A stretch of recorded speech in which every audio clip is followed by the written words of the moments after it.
ഇന്നത്തെ വ്ളോഗൊന്നുമില്ല. ഇന്ന് അച്ചാച്ചിയുടെ കൂടെ പറമ്പിലൊക്കെ പോയിട്ട് അച്ചാച്ചി ഒന്ന് സഹായിക്കുക. അത്രയാണ് ഇന്നത്തെ വ്ളോഗ്. വർക്കൗട്ട് ചെയ്ത് കഷ്ടപ്പെട്ടുണ്ടാക്കിയ എൻ്റെ ബൈസെപ്സ് എല്ലാം ഹോസ്റ്റലിൽ പോയി വർക്കൗട്ട് ചെയ്യാതിരുന്നപ്പോൾ എല്ലാം അതിൻ്റെ പാട്ടിനെ പോയി. So nothing is permanent in this world. Rambutan ഇതെപ്പോൾ ഒന്ന് പഴുക്കുമോ? വേഗം പഴുക്കണേ. പട്ടിക്കുട്ടി മരിച്ചതിന് ശേഷം അവൾ അടക്കം ചെയ്തത് എവിടെയാണ്. പക്ഷെ ഇപ്പോഴും ആർക്കും സങ്കടമൊന്നും മാറിയിട്ടില്ല.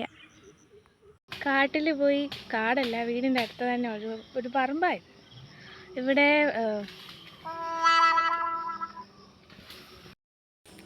വീടിൻ്റെ അടുത്തുനിന്നുള്ളൊരു പറമ്പ്. ഇത് കാട് പോലൊക്കെ ഇരിക്കും. ഇവിടെ ഒരുപാട് യക്ഷിപ്പനയുണ്ട്. നച്ചി കമ്പ് വെട്ടാവുന്നത്. കാടിനെന്താ ഒരു ഭംഗി അല്ലേ?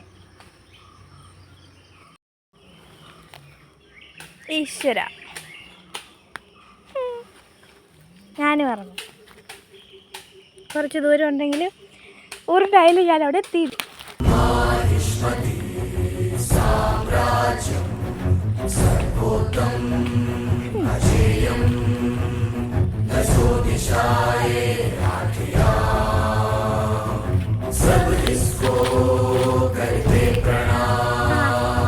Yes, mission successful. ഫൈനലി ഞാൻ താഴെ വന്ന് പതിച്ചിരിക്കുന്നു. ഇതാണ് അച്ഛൻ കോവിലാറിൻ്റെ കൈപ്പുഴ. ഇവിടെ ഒരുപാട് മോൺസ്റ്റർ ഫിഷസ് ഉണ്ട്. ഇതിനെ പിടിക്കാനൊക്കെ പറ്റും ഇവിടെ വെച്ച്. പക്ഷേ ഞങ്ങൾക്ക് പേടിയാ. പിന്നെ ഞങ്ങൾക്ക് പിടിച്ചിട്ടും കാര്യമില്ല. V R vegetarians. ആൻഡ് ഇതാണ് ഇവിടെ. നല്ല രസമാണ്. ഞാനിപ്പോഴാണ് ഇവിടെ വരുന്നത്.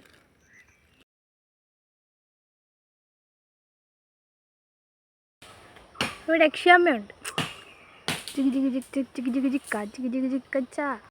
കാട് കയറി അങ്ങോട്ട് പോവുകയാണെങ്കിൽ പല തരത്തിലെ സാധനങ്ങളെ കാണാം.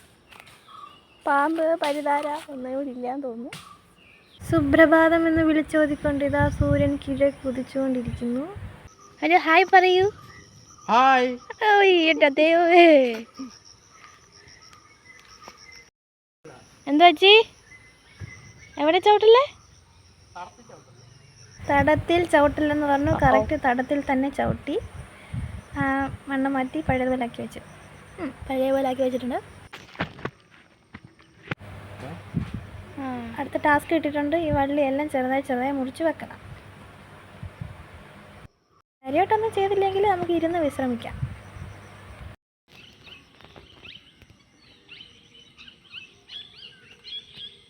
സ്നേഹാക്ഷരങ്ങൾക്കുമപ്പുറം അനുപമ സങ്കൽപ്പമച്ചൻ കാണുന്ന ദൈവമാണച്ചൻ. അച്ഛ, അതെന്തോ അച്ചി? കടുകാണോ? എന്നാ മഞ്ഞപ്പൂവ്? നിങ്ങളൊക്കെ വേണേൽ വിചാരിക്കുന്നുണ്ടായിരിക്കും ഞാൻ എൻ്റെ കോളേജ് സമയത്ത് ഇവിടെ പറമ്പിലൂടെയൊക്കെ നടക്കുന്നതെന്നും. ഒന്നുമില്ല, ഫീസ് അടയ്ക്കാത്തതുകൊണ്ട് ഒരു 2 ദിവസത്തേന്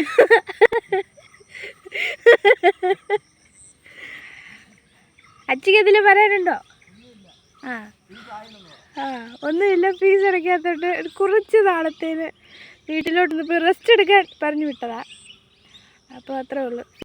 ഇതെന്താ ഞാൻ ചിരിച്ചുകൊണ്ട് പറയുന്നതെന്ന് ചിലർ വേണമെങ്കിൽ വിചാരിക്കും. ചിരിച്ചുകൊണ്ട് പറയുന്നെങ്കിലും എൻ്റെ ഉള്ളിൽ സങ്കടമുണ്ട്. നോർമലി ക്ലാസ് അറ്റൻഡ് ചെയ്യുന്നത് എനിക്ക് അറ്റൻഡ് ചെയ്യാൻ പറ്റത്തില്ല. തന്നെ ഇരുന്ന് പഠിക്കണം, അതൊന്നും എനിക്ക് കുഴപ്പമില്ല. പക്ഷേ എൻ്റെ ഒരു ക്ലാസ് പോയാലും അതെനിക്ക് വലിയൊരു നഷ്ടം തന്നെയാണ്. എന്തൊക്കെയാണേലും സാഹചര്യങ്ങളൊരു നമ്മളത് കോപ്പപ്പ് ചെയ്ത് നമ്മളത് തരണം ചെയ്ത് പോകണം. അതിലാണ് വിക്ടറി ഉള്ളത് എന്ന് പറഞ്ഞ് വിശ്വസിക്കാം. കഷ്ടപ്പെട്ട് വന്നാലേ ജീവിതത്തിൽ വിജയിച്ചിട്ടുള്ളൂ. ഇപ്പോൾ ഇപ്പം ഞാൻ എൻ്റെ ഭാവിയിൽ ഇപ്പോൾ കുറച്ച് നല്ലൊരു നിലയിലെത്തിയെന്ന് വിചാരിച്ചോ.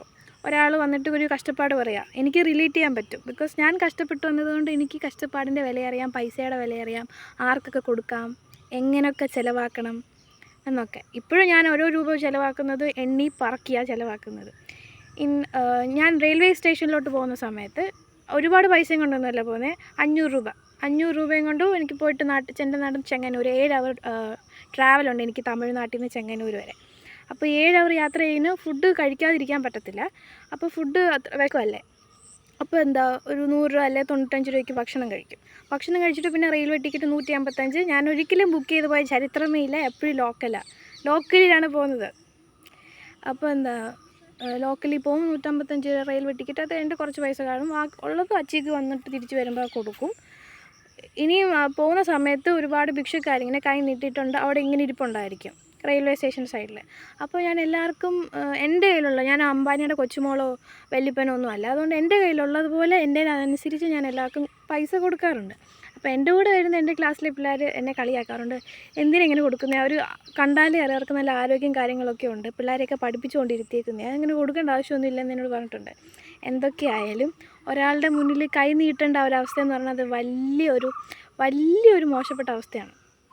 അതെന്നെ പറ്റിക്കാനാട്ടെ, അവർക്ക് ശരിക്കുള്ള അവസ്ഥയാട്ടെ, എന്തുമായാലും ഒരാളുടെ മുന്നിൽ പൈസയ്ക്ക് വേണ്ടി വന്ന് കൈ നീട്ടുന്നത് അതൊന്നും കണ്ടിരിക്കാൻ എനിക്ക് പറ്റത്തില്ല. അപ്പോൾ ഞാൻ എന്നെക്കൊണ്ട് എൻ്റെ കയ്യിലുള്ളതിനനുസരിച്ച് ഞാൻ കൊടുക്കും. ഞാൻ ഒരുപാട് രൂപ കൊടുത്തൊന്നൊന്നുമല്ല പറയുന്നത്, എന്നെക്കൊണ്ട് ഇപ്പോൾ അത് 5 ആവട്ടെ 10 ആവട്ടെ 15 ആവട്ടെ 20 ആവട്ടെ എൻ്റെ കയ്യിലുള്ളതിനനുസരിച്ച് ഞാൻ കൊടുക്കാറുണ്ട്.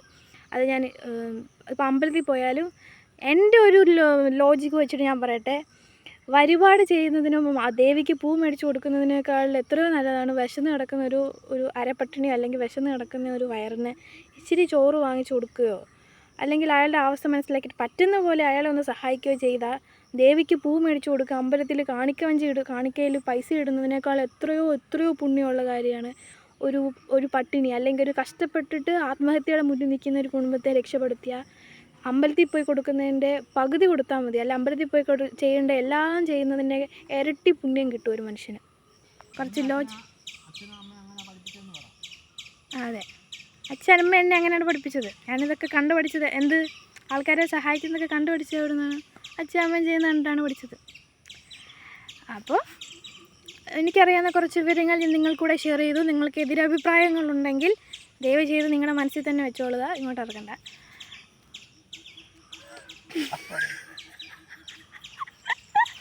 അത് ചുമ്മാ പറഞ്ഞോട്ടോ, എനിക്ക് ചുമ്മാ പറഞ്ഞുകൊണ്ടിരിക്കും ഇടയ്ക്കൊക്കെ ഓരോന്നൊക്കെ വരും.